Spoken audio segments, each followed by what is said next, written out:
And I just remember at 11 years old how appalled I was at the idea of somebody potentially dying just because they couldn't afford to go to the hospital. You said it started with your search for a mortar and pestle in New York. It just felt like everything was either overpriced or just didn't feel quite right. I was back home in the Philippines and there it was. And the price was like next to nothing. My Filipino Chinese self was like, oh my gosh, this is such a great bargain. But that initial feeling of joy all of a sudden turned into anger that the world somehow decided that this is all their worth.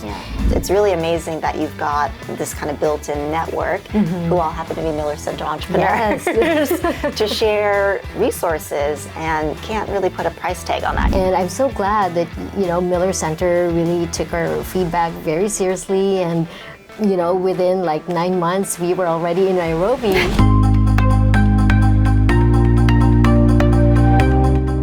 Welcome to Founders of Impact. This is a spin-off series of Miller Center's Line of Sight podcast. My name is Karen Runde. I'm one of the directors here at Miller Center.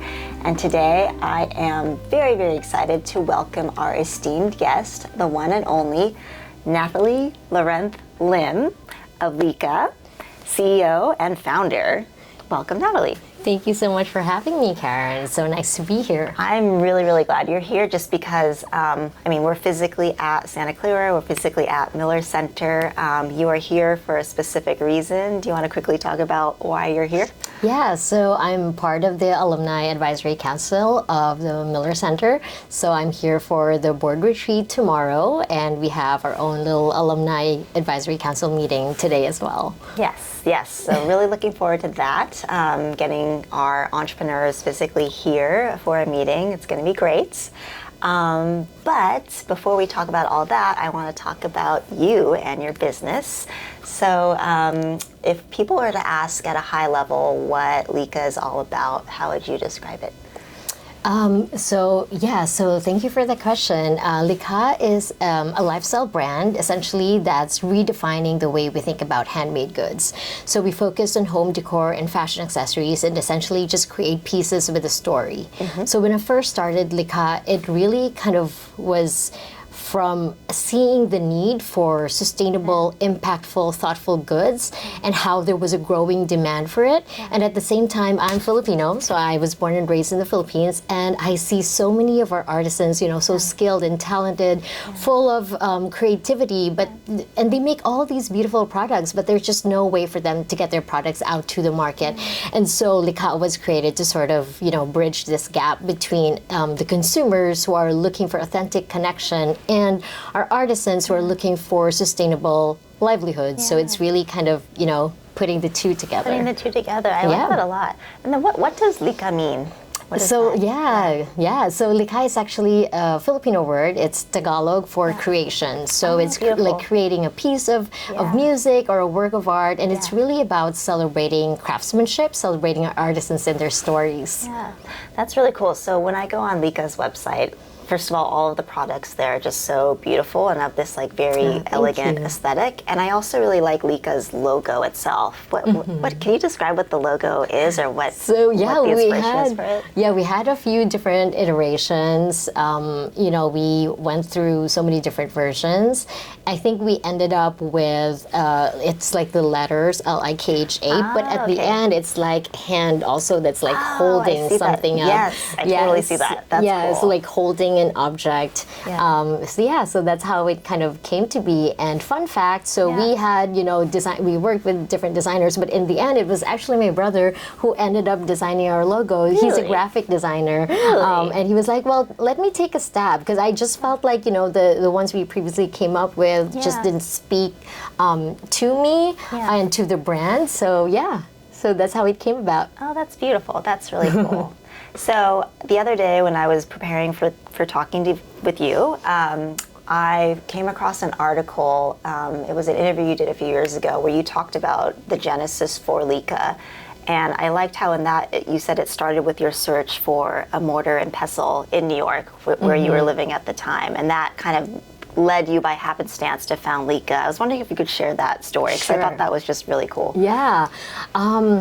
Honestly, I would actually probably say that LIKHA really is, the whole journey is really kind of a culmination of so many different events and different things and different factors that I've gone through in my life. So as I said, I'm Filipino. I was born and raised in the Philippines. So I grew up kind of seeing the impact of poverty on communities and the vicious cycle and what it does to people. But I'm also Jesuit educated, and I feel like from a very young age, I've always had a strong sense of social justice. And at the same time, having lived in places like the US and the UK and working with different impact organizations in these places also kind of allowed me to see things from kind of a different, unique, global perspective. So I feel like all these things kind of add up to where I am now and LIKHA's journey. And I was exposed to entrepreneurship at such a young age. My grandpa, my maternal grandfather, actually came from China to the Philippines when he was only 12 years old, all by himself with a single 1 peso coin in his pocket. And he raised a family. He married my grandma, raised 10 children. He sort of built his life from the ground up, and he was such a man of principle and values. And I just feel like it's really shaped the way I show up as a founder too, So all these things, and my Jesuit education, which I talked about, I remember when I was 11, I had a classmate who was diagnosed with leukemia, and his family couldn't afford to get him the proper treatment. And I just remember at 11 years old how appalled I was at the idea of somebody potentially dying just because they couldn't afford to go to the hospital. And so I ended up, doing a big fundraiser for him. I talked to my teachers, my classmates, my parents' friends, and I honestly don't know how much I raised or whether it was enough to do like the full treatment. I mean, this was a form of cancer, right? But it was enough to give them hope. And I felt like at such a young age, I feel like that was when I realized how I had the power to change things and to make a difference in somebody's life. So, it's just like such a winding path, I would say. And then I did a brief stint in finance as well. I started a business in the Philippines working with women seamstresses. So we designed laptop bags, and I worked with communities of women as well. I worked with different impact organizations both in the US and the UK. But then to your point on the mortar and pestle story, so it was when I first, moved to New York from London, and I think I was cooking adobo or some other Filipino dish, and I was on the hunt for a mortar and pestle. I was looking for, something beautiful and sturdy, and of course I wanted to be fancy while cooking my adobo. I was looking for something with a soul, and everywhere I looked, it just felt like everything was either overpriced or just didn't feel quite right. Then one day while I was back home in the Philippines, I was driving through this small town, and I saw a row of artisan vendors just like set up in the town plaza, and there it was. It was the perfect marble mortar and pestle I was looking for, and the price was like next to nothing. And initially, my Filipino Chinese self was like, oh my gosh, this is such a great bargain. So I was delighted, but that initial feeling of joy, so like all of a sudden turned into anger and disbelief. Anger that the world somehow decided that this is all it's worth, that this is all they're worth. And so I realized I had to do something about it, and I was in a position to do something about it. I was living in the U.S. back then, and I saw that there was this growing demand for all these, like beautifully crafted products with a story, and at the same time, we have all of the artisans who are so skilled and talented, but just have no way to get their products out to the market. And so that's kind of, where it all started. So coming from that, from the town square, I ended up like buying loads of stuff. We had 4 large suitcases. I stuffed it all with all sorts of random things like small baskets, trinket trays, coasters, jewelry, chopsticks, you name it. I think I counted like 300 items in there. I don't know how I was able to fit them all. And our clothes were just in these like tiny carry-on bags. But the goal was simple. I had no idea how I was going to sell them, where I was going to sell them, but the goal was just to test the market and see how people responded. And so when I got back, I signed up to craft fairs and festivals and talked to my local West Elm and Pottery Barn in the Upper West Side in New York. And, anyone who would just give me some space, and I would like set up this small table, lay everything out, and just talk to as many people as I can and see what they thought. And people loved our products. And I think it was really kind of the craftsmanship that went into each one and the story of each of those products. So that's when I realized, okay, this is something. I'm onto something, and the rest is sort of history. The rest is sort of history. Yeah. So, so there's so many things I want to ask you. So first of all, going back to the Jesuit education and you having just at a very young age that sense of like seeing injustice, and rather than just sitting back and be like, oh, well, that's just the system, you actually did something proactive about that. So I think that speaks really highly about just you as a person, and like you having that that spirit and that drive to be a change. Like you were just a change maker, like you were literally a change maker. So I want to acknowledge that, like that's really inspirational to hear.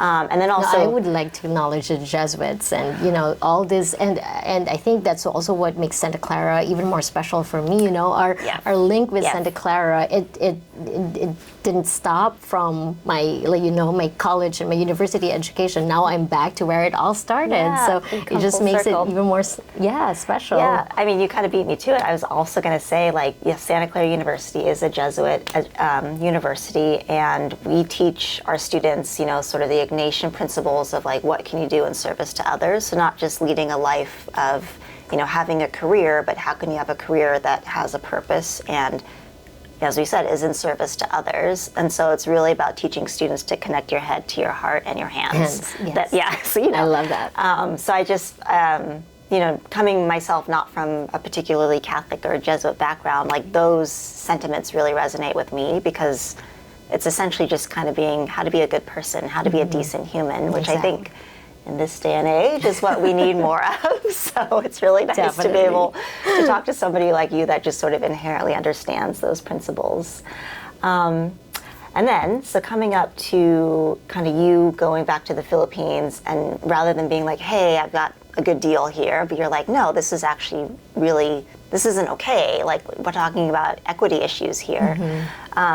What were you doing at that point in your time? Like you said you were living in New York. Were you working as a banker? Were you running your Not previous... anymore. Yeah, no, where were you at that stage in your life? I was, I just came from a fellowship in the UK. It's called On Purpose. And again, it's, for basically impact jobs with different organizations that want to make a change in the world.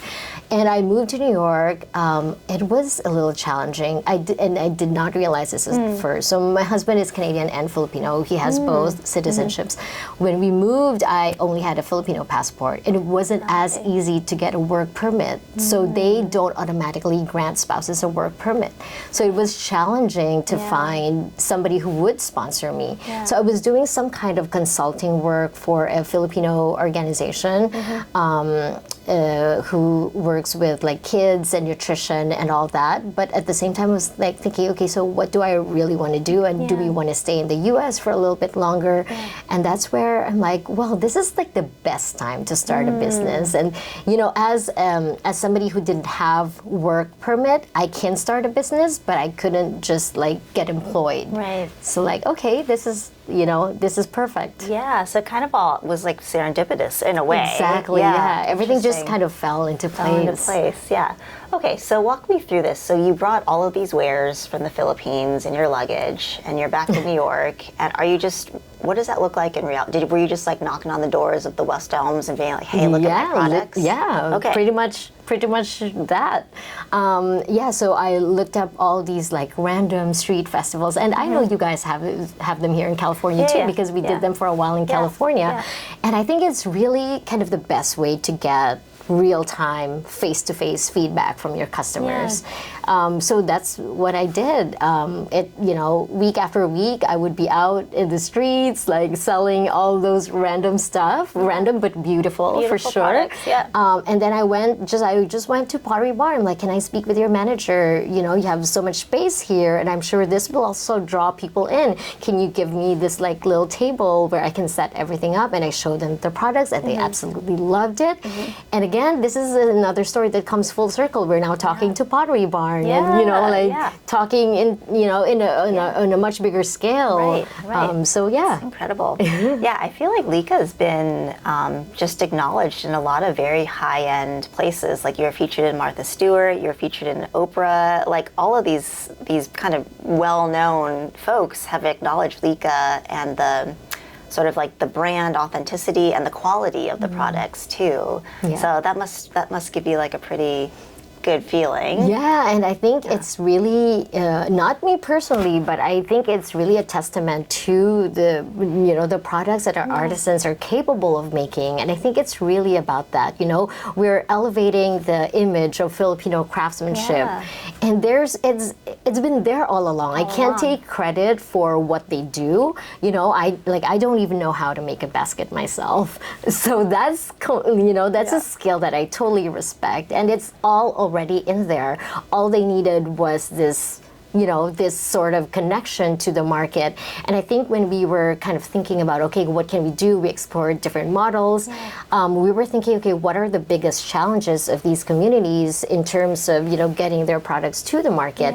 And it's not as simple, when I say bridging the gap, it's not as simple as just getting the products from point A to point B, right? There's a load of other things involved. And so we identified 3 main gaps that we wanted to address. So market insights is the first one, and then logistics, and then access to capital. So market insights, because they often design and produce products without any knowledge to the market. They're blind to what the market is looking for. So I think with us having a deep understanding of both the market and the artisans allows us to be in a position to create products that actually resonates with the market. So we use our market empathy and all of these insights. We infuse them into our product development and product design process. We call this a process of co-creation, where it's a constant back and forth between us and our artisans, them having the technical skills and the know-how, and us having our knowledge of the market, and just create these thoughtful products that people will actually love. And then logistics, of course, we figure out all the shipping from the Philippines to the US. We have a warehouse here that allows us to ship our products directly to our customers. And then capital, so we provide not only upfront payment, but we also do cash advances to enable them to purchase raw materials. So those are kind of the 3 main things that we're addressing. Yeah, that's really great. I love the whole concept of co-creation and working kind of in lockstep with the artisans to have products that are product market fit, and then also giving them the fair wages. So speaking of that, I wanted to ask you a couple questions, because I noticed on LIKHA that you've got the Nest seal. So I was wondering if you could talk a little bit about what Nest is, because I don't know if a lot of people know what Nest is. I actually just had a conversation with the CEO of Nest.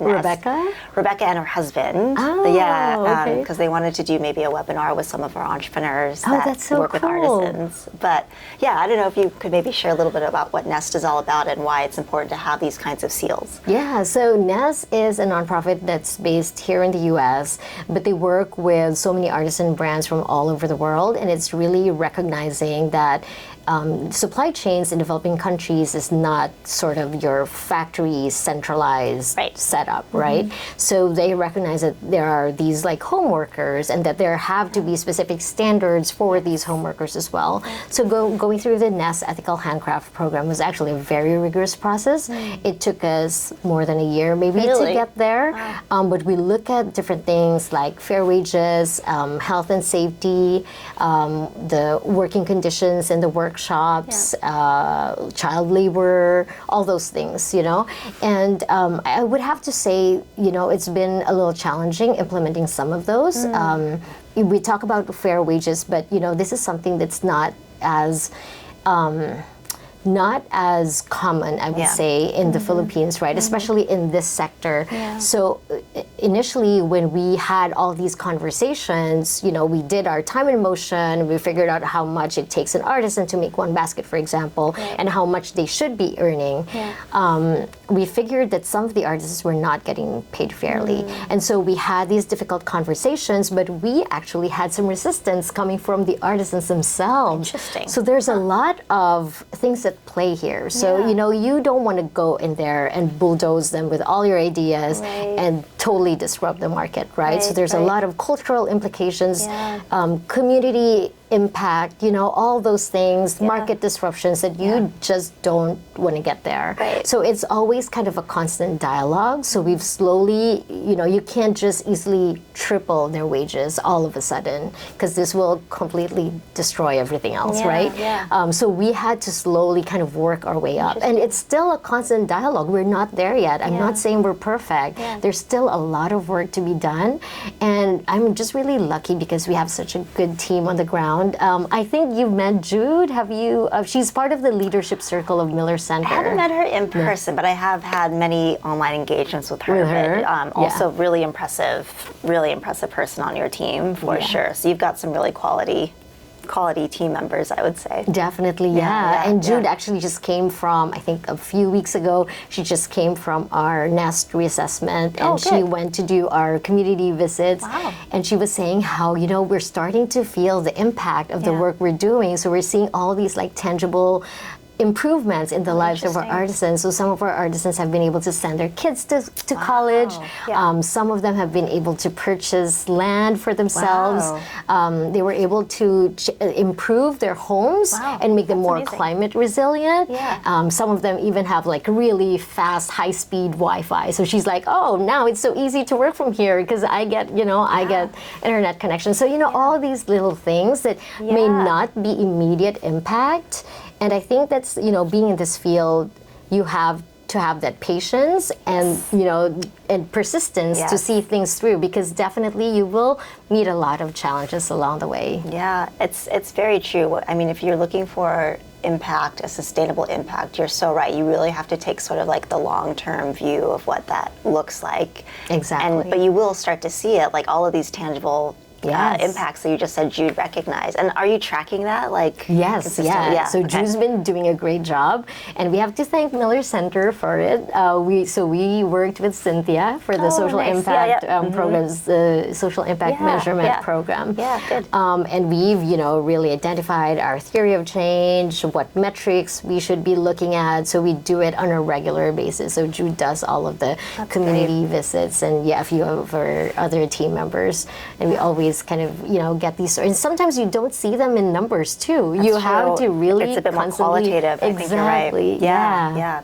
That said, though, I am really impressed with LIKHA's website, just in terms of your transparency. Like, you're very clear. Like, you literally list all of the SDGs that LIKHA's addressing and why. I mean, as a impact investor, like, those are the things that we like to see. And then I also really appreciate the number of artisans and where and what communities, like just making it really apparent, like where these products are coming from and who's actually creating these products. I just wish more people would have that transparency in their supply chains. Well, I was just going to say, again, that's thanks to Miller Center. Is it? Because we never had that before. Gosh, really? We were like, okay, we want to know what this, we want to know what this impact actually looks like. So how do we paint this, and how do we communicate this to all of our stakeholders? Not just, not just potential investors, but also our customers, because they definitely want to know where the products come from, who made them, how they're made, and how much these people are earning. So thank you. Well, thank you for participating in that. That's really cool. I'm glad to hear that that's like an actual tool that LIKHA's using. So my other question, I have a couple questions. So aside from Nest, I saw that LIKHA's also Fair Trade verified. Is that correct? Correct, yes. Okay. So is that like a different rigorous set of standards that you had to abide by than Nest, or was there some? I mean, there's a overlap there? lot of overlaps for sure, right? But fair trade has their own kind of list of FTF principles. Yes. So we have to make sure that we follow each of those principles. So Yeah. they send out this very long questionnaire, Okay. and we have to kind of really detail our. So it's not something that you can just like make up. Gotcha. You have to really detail all of your answers and how they support those principles. Yeah. And they also ask for, you know, who your suppliers are, which organizations do you work with, and it helps that we have existing fair trade organizations on the ground that we already work with. So they're quite familiar with fair trade standards. Okay. And then do they do site visits too? Fair trade, I think they do occasionally. I think that might have changed since COVID. Right. But I know that's something that I would need to double check. I think WFTO definitely does. Right. FTF, I'm not right. 100% sure. Yeah, I have so many questions because we have more and more artisan entrepreneurs that come to Miller Center. So I need to start educating myself on all of these standards and audits and assessments and all of that. There's so many. There's so many. But I feel like if we can like kind of take lessons learned from someone like yourself and LIKHA in a way that sort of like paves the way for other artisan groups, which kind of leads me to my next question. So speaking of artisan groups, we've got a couple others that I think you actually regularly engage with. Yes, yeah. So I think specifically I'm talking about Alicia Wallace from All Across Africa, and Antonio Nuno from Someone Somewhere. So I heard that the three of you were sort of like connected and stay engaged, and I don't know, do you mind sharing a little bit about that connection, that relationship with these two other folks? Yeah, definitely. I have regular calls with Ali, and you know, she's just been incredibly supportive.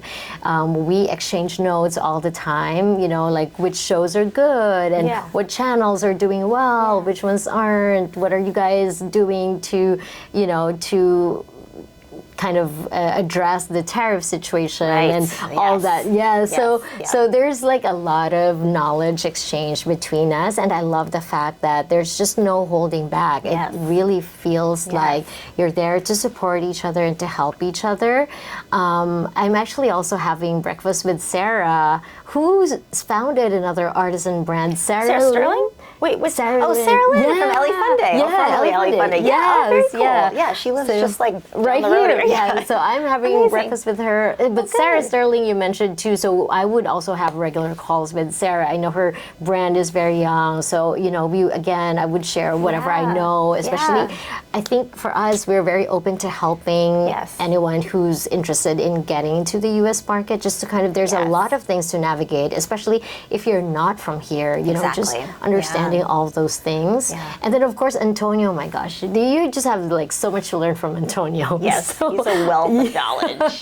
I don't get to talk to him as often, but every time we meet, there's always something that I learn from him. 100%. Well, I think it's really cool for one because, you know, LIKHA works with artisans in the Philippines, and then All Across Africa is literally in Africa. So Rwanda, I think Uganda, Ghana, I believe. I might be missing another country there.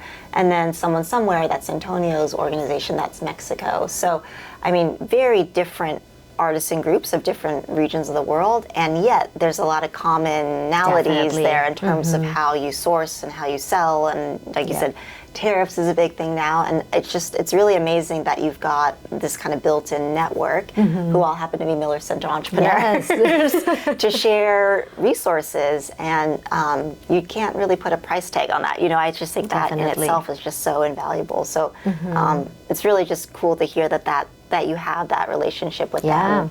And I think that's really kind of, you know, I remember we were here last year and we were kind of talking about, okay, so how do we kind of create this community of entrepreneurs?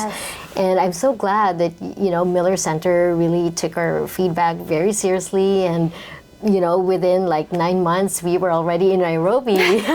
Yes, we just saw Nathalie in Nairobi, in March. Yeah, which is, is really cool to meet everyone working in different geographies, different fields, but everyone always has something to share. And everyone always has a unique perspective to offer. Yes. Yeah. Well, so speaking of unique perspective, it's been really amazing having you join our advisory council, and you played such a big role in this first summit that we did in Nairobi in March. Do you mind sharing a little bit about the session that you facilitated? Because I really do think it was really, a lot of people just spoke so highly of it, and they really appreciated the way that you facilitated it. So, I'm so glad to hear that. So I did a collaborative problem-solving session, and it was designed after this method I learned in the UK. This was actually from my previous fellowship from On Purpose. It's called Action Learning Sets, and it's really kind of about asking questions to help. So we each share kind of the current challenges and struggles that we're dealing with, and then everyone around the room, it's a small group of 5 or 6 individuals kind of asking you questions to help you think about things from a different perspective. So I think it's really more than, telling you exactly what to do. It's like opening your mind up to different possibilities. And I think that's the power of bringing people together. And there's just, the conversations just spark so much possibilities, I guess. Yes, exactly. Yeah, it was a really good session. The summit in general was really, it was kind of a test. It was a pilot. We'd never done it before, and it was the first kind of event we did where our entrepreneurs kind of drove the agenda. So the good news is I think it was well received, and we're planning to do our next one in Goa, in India. So excited for that. But I mean, I think for you personally, like, you've been so involved with Miller Center. I think you first came to Miller Center in 2018. Did I get that right? No, 2022. It's started. Yes, 2022 was, I think you did our Women's Economic Empowerment Cohort. Correct. Right, yes. It's all coming back to me now. But I do think since then, you've been pretty engaged in our community. You've been really proactive at using other resources and stayed in touch with our mentors. However, I do think you're pretty incredible in terms of like other programs and fellowships that you've been a part of, and really like taken full advantage of these opportunities. Like, you're part of the Tory Burch program. I was wondering if maybe you could speak a little bit about how programs like that kind of supported LIKHA and supported you as a leader compared to something like a Miller Center program. Okay, yeah, sure. So I just actually finished doing the Vital Voices Fellowship as well as Tory Burch. And I think each one kind of has a different focus.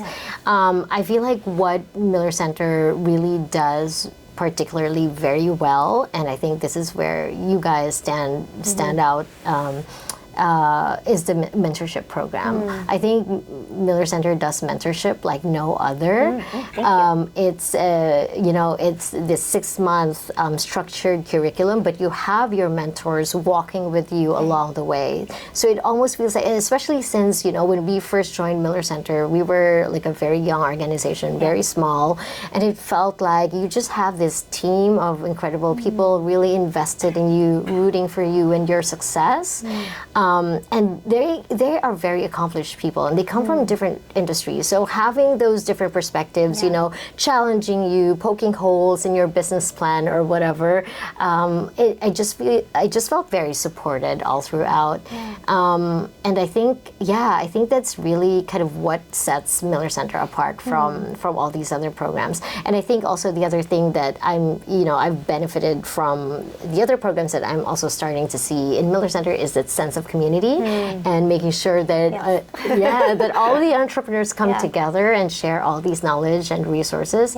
And I was actually also invited to be in the board meeting of the Tory Burch Foundation just last week. Wow. And I talked about the power of community, and I was saying about how it's just, there's something magical about putting people in one room. And somebody from the board was saying about how it transforms you, and I thought, wow, that just like really beautifully resonated with me. And she was saying about how each conversation, it just turns you into a completely new person. You emerge out of these interactions as a new person. And I think it's that, it's creating that sense of safety and security that just allows you to let go of everything and just be vulnerable. And it creates a trust and solidarity within the group. So I think that's, I love that Miller Center is doing more and more of these like community building events and activities. Yeah, thank you for saying that. That really means a lot, because I think you hit on a few things like that trust and that safety, like being able to create a culture where people really feel that and feel like they can share. Is really critical to having any community that will last. Definitely. So it's reassuring to hear you say that. And I saw that in, when we had 40 people in Nairobi, it was very apparent how people just it was cool. immediately gelled together. Like we didn't know each other, but maybe a few of us knew, but it's not like, it's not like a reunion where we were in one class together, but it felt like that. It just, felt like family. Yeah, so I think it's like continuing to capture that spirit, I think, is what we want to continue to build on with the network. And then again, working really intentional with someone like yourself to have that perspective and kind of make sure that we're doing things that are in alignment with how you view things is really important too. So let's see, a few other questions for you. I would say, so born and raised in the Philippines. Yes. But educated, I think you're in the UK. I did my postgrad in the UK. So I finished university in the Philippines. Gotcha. And then shortly after, I did my master's in the UK. Did your master's in the UK and then moved to the US after that? Not yet. So okay. Walk me through your journey. Yeah. So after the UK, I went back to the Philippines, got married, and then spent some time in the Philippines, moved to Hong Kong for a bit. Oh, so I didn't know lived that. in Hong Kong as well. That's cool. And then my husband decided to do his MBA, so back to the UK. Back to UK. And then right after, we were like, okay, we're kind of done with all the gloom. We need some sun. So that's when we decided, it's funny because we had this like little workshop where we had, post-its, New York, Canada, whatever. We were just trying to figure out, okay, where do we want to live next? And for some reason, I don't know, there's something that drew me to New York, drew both of us to New York. We're like, okay, let's just make New York happen. So that's how we ended up in the US. But we lived in California for a bit too. So that was my other question, because I remember when I first met you, you were actually based in Napa, California. For those of us that are from California, Napa is like the kind of wine region, one of in the world. And so I was curious that what led you to Napa specifically. Yeah. It's funny because I don't drink. My husband doesn't either. That's really funny. But we just loved Napa. Yeah, we fell in love with Napa. So we were here. So we moved to California because of his job. So he worked at Khan Academy, which is in Mountain View. Actually, I knew that right here. Yeah. Khan and Kiva. So we were here for a while, and then we were seriously thinking about moving to a different country, but then COVID hit. So we were thinking of moving to Latin America. So we almost got stuck there during COVID. We were in Colombia. We had some friends, like local friends from there, who were already starting to help us look for a place. And we were thinking, we really want to do like a more nomadic lifestyle and do like 4 months in each country in Latin America. But then COVID happened. But because we already were thinking about moving, we're like, okay, then we just have to move somewhere, because now we're of that mindset. So what would be the closest, safest place to move to that feels like, you're in a different place? And we thought, okay, let's just go to Napa. So that's how you Napa just made that happen. That's how we roll. That's how you roll. I really admire that, by the way. But like, what did that look like when running? Because everybody's in the Philippines, all the artisans are in the Philippines, and you're working remotely from Napa, especially during COVID. What was that like, trying to manage this entire company? And I don't even know how many artisans, like 400 plus artisans. Yeah, like 500 artisans. How was that? It was tough. So, you're right. I was managing everything remotely, but our team, we have an incredible team in the Philippines, so they were running things from there. Obviously, we couldn't do as many community visits to our artisans, and internet connection is tough. We actually ended up sending tablets to the children of our artisans so they can continue attending school remotely. So they had these little tablets, and we provided them with like 1 year's worth of internet access. So that made communication a little bit easier. But time zone is always a challenge too, especially now that I'm in New York. So So yeah, my days almost never ends. Oh my gosh. So yeah, I would have meetings that start at like 10 p.m. Oh my gosh. that would last all the way to like 2 or 3 in the morning. Oh my gosh. And then the next day, if I have an early morning meeting, it's just, yeah. So it's like just managing, you know, all of these. Right. But it can be done. I mean, you know, we've been around for 7 years, and it's Yeah. always been that way. And I try to travel back to the Philippines maybe twice or thrice a year. Oh, that's good. To visit our Is all your communities. family still mostly in the Philippines? Yeah. Okay. I only have one brother here who's in Okay. LA, but everyone else is back in the Philippines. Well, my grandma is in Vallejo. Oh, okay. That's nice. But my immediate family, most of them are in the Philippines. Gotcha. Yeah. And then the bunnies, because you're a bunny Yes. mama. Do the bunnies travel with you to all these places? They do not outside the country though. It's Okay. so much trickier, you know, getting them. I think they have to show this sort of certificate. They Yeah. need to go on quarantine. So many questions about the Yeah. bunnies. Oh my gosh, we can talk Yeah. endlessly Oh my about the gosh. bunnies. So many questions.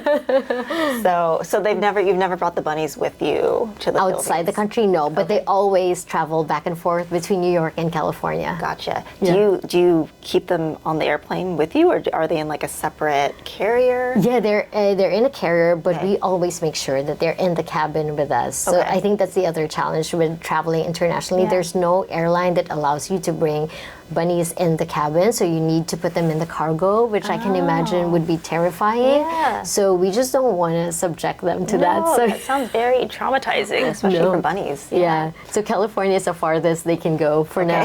For now. They almost came with me this time. Did they? I would have loved it if you brought the bunnies. Next time for Yeah. sure. Do you put them on leashes, or like how does that?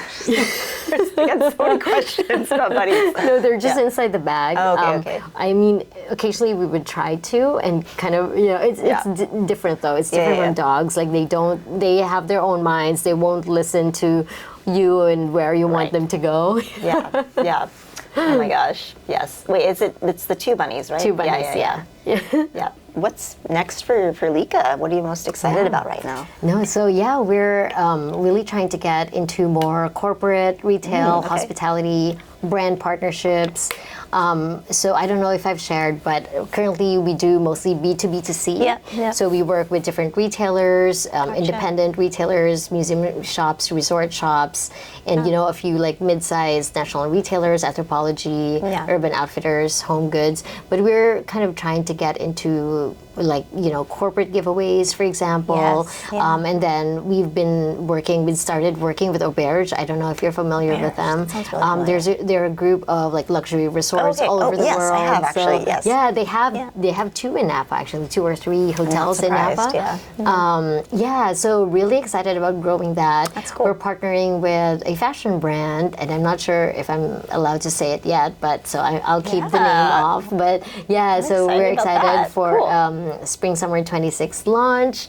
And then on the community side, really kind of getting a deeper understanding of the community and coming up with more programs that would support them. So trainings, you know, around financial literacy, business skills, leadership skills, and we're, you know, like potentially exploring different sort of structures and how to really support that effort. So yeah. like a nonprofit and that can really focus on programming, for example. Nice. Yeah. That's very exciting. Well, I'm really looking forward to hearing all of these updates. And once you do the big release about the fashion, please let us know so that we can Yes, amplify that for you. sure. That's Yeah. really cool. Great. And then just what about you just in life? What are you looking forward to? Well, my trip to the Philippines next month. Nice, Just looking yeah. forward to seeing family. Yeah, I feel like I've traveled so much this year. Yeah.